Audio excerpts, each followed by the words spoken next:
दोस्तों आप सब लोगों को पता ही होगा कि करंटली इंडियन एयरफोर्स के लिए हिंदुस्तान एरोनॉटिक्स लिमिटेड और एरोनॉटिकल डेवलपमेंट एजेंसी के द्वारा 4.5 जनरेशन के तेजस मार्क 2 और 5.5 जनरेशन के AMCA जैसे एयरक्राफ्टों का डेवलपमेंट किया जा रहा है। पर दोस्तों हाल ही में इंडियन एयरफोर्स के फ्यूचर विजन को लेके भी कुछ रिपोर्ट आ रहा है, जहां पे दावा किया जा रहा है कि इन 5th जनरेशन फाइटर एयरक्राफ्टों के बाद मतलब साल 2040 के बाद एक 6th जनरेशन के एयरक्राफ्टों का डेवलपमेंट किया जा सकता है, जिसका उपयोग इंडियन एयरफोर्स के सुखोई 30 MKI जैसे एयरक्राफ्टों के रिप्लेसमेंट प्रोजेक्ट में किया जा सकता है। अब दोस्तों करंटली देखा जाए तो इंडियन एयरफोर्स में एयरक्राफ्टों का संख्या काफी कम है और एयरफोर्स को जहां पे टू फ्रंट लड़ाई के लिए कम से कम 42 स्क्वाड्रन एयरक्राफ्टों का जरूरत है, तो वहीं पे इंडियन एयरफोर्स के पास करंटली 30 से 31 स्क्वाड्रन एयरक्राफ्ट ही ऑपरेशनल है। हालांकि दोस्तों एयरक्राफ्टों का संख्या ही यहाँ पे मायने नहीं रखता है, बल्कि स्टेल्थ एयरक्राफ्टों को लेके भी इंडियन एयरफोर्स को कुछ चैलेंजेस का सामना करना पड़ रहा है, क्योंकि एक तरफ जहां पे चाइना के द्वारा बड़े मात्रा में 5th जनरेशन फाइटर एयरक्राफ्टों को तैयार किया जा रहा है, तो वहीं पे चाइना पाकिस्तान को आने वाले समय में J-35 जैसे एयरक्राफ्ट भी दे सकता है। हालांकि पाकिस्तान के डिफेंस मिनिस्टर के तरफ से हाल ही में इन खबरों को डिनाई किया गया, लेकिन फिर भी ये गारंटी से नहीं कहा जा सकता है कि आने वाले समय में चाइना भारत को घेरने के लिए ये कदम ना उठाए। ऐसे में दोस्तों स्टेल्थ एयरक्राफ्टों का जरूरत भारत को काफी अधिक मात्रा में है और शायद इसी चीज को ध्यान में रखते हुए अब इंडियन एयरफोर्स के लिए AMCA एयरक्राफ्टों के ऊपर सबसे अधिक फोकस रखा गया है। और आप लोगों को बता दूं कि AMCA एयरक्राफ्टों के प्रोटोटाइपों के डेवलपमेंट के काम को अंजाम दिया जा रहा है, जो कि साल 2028-29 तक शायद अपना फर्स्ट फ्लाइट भरे और साल 2034-35 तक शायद इंडियन एयरफोर्स के बेड़े में शामिल भी हो जाए। वहीं पे करंट अगर इंडियन एयरफोर्स के स्ट्रेंथ को देखा जाए तो इंडियन एयरफोर्स का सबसे बड़ा स्ट्रेंथ है सुखोई 30 MKI एयरक्राफ्ट, जो कि सबसे अधिक मात्रा में इंडियन एयरफोर्स में इस्तेमाल भी हो रहा है और इसी वजह से इन एयरक्राफ्टों को इंडियन एयरफोर्स के बैकबोन भी कहा जाता है। दोस्तों सुखोई 30 MKI असल में एक 4th जनरेशन के हैवी वेट एयरक्राफ्ट है, जिसका मैक्सिमम टेक ऑफ वेट करीब करीब 38 टन के आसपास है और इन एयरक्राफ्टों को आने वाले करीब करीब और 1.5 से 2 दशक तक इंडियन एयरफोर्स में इस्तेमाल किया जाएगा और फिर साल 2040 से 45 के दरमियान इन एयरक्राफ्टों को रिटायर करना शुरू किया जाएगा।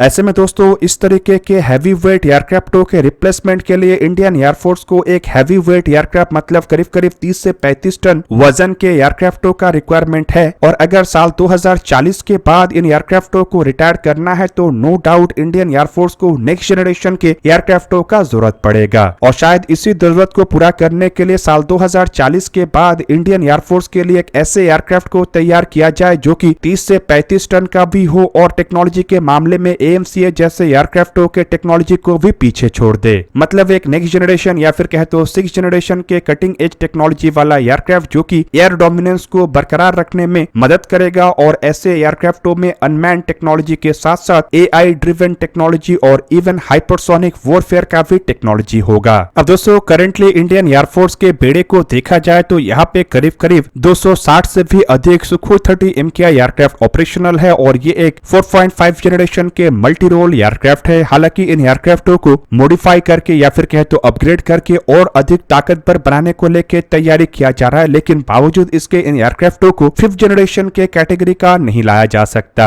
जबकि दूसरी तरफ अगर देखा जाए तो चाइना J-20 जैसे एयरक्राफ्टों को बड़े मात्रा में निर्माण कर चुका है और रिपोर्ट के मुताबिक करंटली चाइना के बेड़े में 250 के आसपास ऐसे एयरक्राफ्ट जहां पे ऑपरेशनल है, तो वहीं पे आने वाले 10 साल मतलब साल 2035 तक चाइना के पास कम से कम ऐसे 1000 J-20 एयरक्राफ्ट होगा। इसके अलावा चाइना J-20 के बाद J-36 के रूप में एक 6th जनरेशन एयरक्राफ्टों को भी बना रहा है और इसके प्रोटोटाइप के फर्स्ट फ्लाइट को भी अंजाम दिया जा चुका है। मीडियम वेट के स्टेल्थ एयरक्राफ्ट के रूप में चाइना के द्वारा J-35A एयरक्राफ्ट को बनाया गया है और इन्हीं एयरक्राफ्टों को पाकिस्तान को देने का बात कहा जा रहा है। जबकि भारत के AMCA एयरक्राफ्टों को अगर देखा जाए तो ये 25 टन कैटेगरी के 5th जनरेशन प्लस एयरक्राफ्ट होगा, जिसका जो पहला प्रोटोटाइप है वो शायद साल 2028-29 तक बन के तैयार हो जाए और साल 2035 तक ही इन एयरक्राफ्टों को एयरफोर्स के बेड़े में लिमिटेड संख्या में शामिल किया जा सकेगा। अब दोस्तों AMCA एयरक्राफ्टों के वजन और सुखोई 30 MKI एयरक्राफ्टों के वजन को कंपेयर किया जाए तो दोनों में काफी अधिक अंतर है। मतलब AMCA जहां पे टेक्नोलॉजी वाइज सुखोई 30 MKI एयरक्राफ्टों से आगे है, तो वहीं पे वजन के मामले में ये काफी पीछे है और AMCA जहां पे एक मीडियम वेट एयरक्राफ्ट है, तो वहीं पे सुखोई 30 MKI एक हैवी वेट एयरक्राफ्ट है। मतलब इन एयरक्राफ्टों के द्वारा सुखोई 30 MKI एयरक्राफ्टों को रिप्लेस करना शायद ही पॉसिबल हो, लेकिन अगर भारत कोई भारी भरकम नेक्स्ट जनरेशन एयरक्राफ्ट मतलब 30 से 35 टन वजन के नेक्स्ट जनरेशन एयरक्राफ्टों को तैयार करता है तो ये सुखोई 30 MKI एयरक्राफ्टों को रिप्लेस करने में काफी मदद करेगा। पर करंटली देखा जाए तो हिंदुस्तान एरोनॉटिक्स लिमिटेड और एरोनॉटिकल डेवलपमेंट एजेंसी का संपूर्ण फोकस AMCI एयरक्राफ्टों के तरफ ही है और AMCI एयरक्राफ्टों के डेवलपमेंट के बाद ही ऐसे किसी 6th जनरेशन हैवी वेट एयरक्राफ्टों को लेकर भारत के द्वारा प्लान बनाया जा सकता है। और अगर AMCI मार्क 1 और मार्क 2 जैसे एयरक्राफ्टों के टाइमलाइन को देखा जाए तो एक्सपेक्ट किया जा रहा है कि साल 2040 तक हिंदुस्तान एरोनॉटिक्स लिमिटेड और एरोनॉटिकल डेवलपमेंट एजेंसी AMCI एयरक्राफ्टों को लेकर सभी काम को संपूर्ण कर लेगा और उसके बाद ही शायद ऐसे नए एयरक्राफ्टों को लेकर काम शुरू किया जाए। अब दोस्तों आप लोगों के मन में एक सवाल उठ सकता है कि भारत को ऐसे हैवी वेट नेक्स्ट जनरेशन एयरक्राफ्टों का क्या जरूरत है। तो करंटली अगर देखा जाए तो जितने भी देश 5th जनरेशन के एयरक्राफ्टों को डेवलप किया है उन सभी देशों के पास हैवी वेट के 5th जनरेशन फाइटर एयरक्राफ्ट है। चाइना के पास जहां पे J-20 एयरक्राफ्ट है जो कि करीब 37 टन का है, तो वहीं पे रशिया के सुखोई Su-57 करीबन 35 टन का है। जबकि अमेरिका के अगर F-22 एयरक्राफ्टों को देखा जाए तो इसका भी मैक्सिमम टेक ऑफ वेट करीबन 38 टन के आसपास है।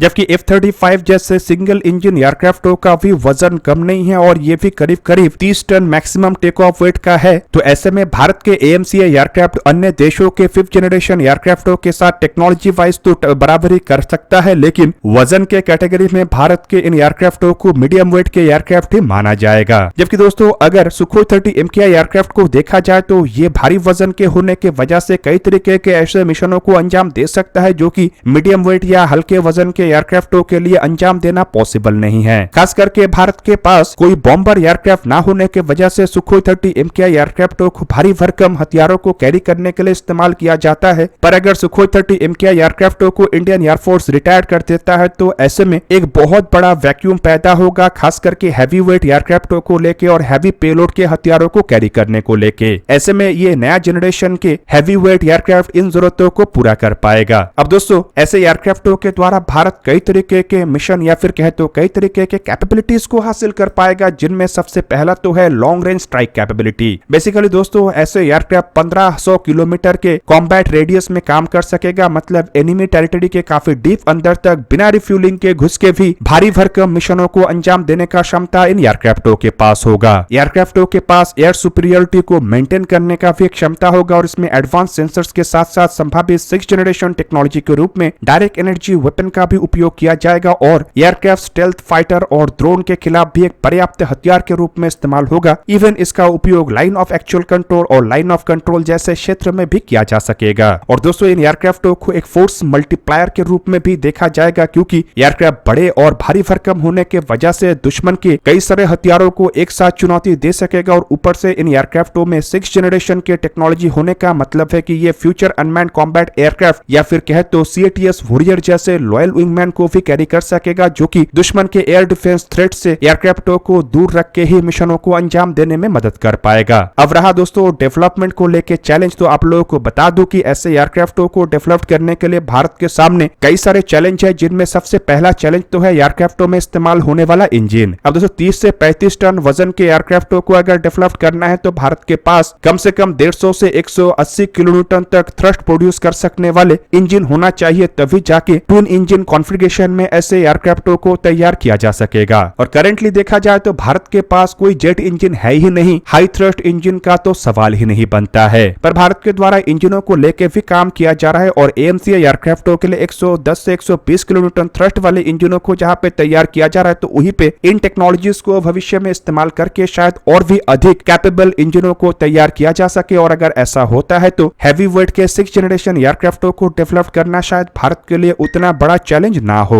दोस्तों दूसरा चैलेंज एयरक्राफ्टों में इस्तेमाल होने वाले रिसर्च एंड डेवलपमेंट का फंडिंग। आप लोगों को पता ही होगा कि AMCI जैसे एयरक्राफ्टों को डेवलप करने के लिए करीब 15,000 करोड़ रुपया खर्चा किया जा रहा है और ऐसे में 6th जनरेशन एयरक्राफ्टों के डेवलपमेंट में और भी अधिक खर्चा होने वाला है। और इस तरीके के इंजन और एयरक्राफ्टों के स्पेशल इक्विपमेंटों को डेवलप करने के लिए 15 से 20 साल के टाइम के अंदर करीब 20 से 30 बिलियन डॉलर तक के खर्चा करने का आवश्यकता पड़ सकता है। और दोस्तों सबसे आखिरी चैलेंज है टाइम को लेके काम करना, क्योंकि दोस्तों माना जा रहा है कि सुखोई 30 MKI एयरक्राफ्टों के रिप्लेसमेंट साल 2045 तक शुरू किया जा सकता है। और अगर ऐसा होता है तो भारत को इन एयरक्राफ्टों को रिप्लेस करने के लिए साल 2045 तक ऐसे एयरक्राफ्टों को बनाना पड़ेगा चलेगा। और बताया जा रहा है कि अगर भारत ऐसे 6th जनरेशन एयरक्राफ्टों को बनाता भी है तब भी AMCA एयरक्राफ्टों के बाद ही इसके ऊपर काम शुरू किया जा सकता है। मतलब साल 2038 से 40 के दरमियान एयरक्राफ्टों के ऊपर काम शुरू किया जाएगा और मुझे नहीं लगता है कि साल 2045 तक ऐसे एयरक्राफ्टों को तैयार किया जा सकेगा। दोस्तों आप लोगों को क्या लगता है कि क्या भारत को AMCA के साथ पैरेलली ऐसे एक हैवी वेट एयरक्राफ्टों को बनाने के काम को शुरू कर देना चाहिए या नहीं? कमेंट करके अपनी राय अवश्य दीजिए। दोस्तों आज के इस वीडियो को यहीं पे ही करते समाप्त। किसी और एक दिन किसी और एक वीडियो में मिलेंगे, तब तक के लिए जय हिंद, वंदे मातरम।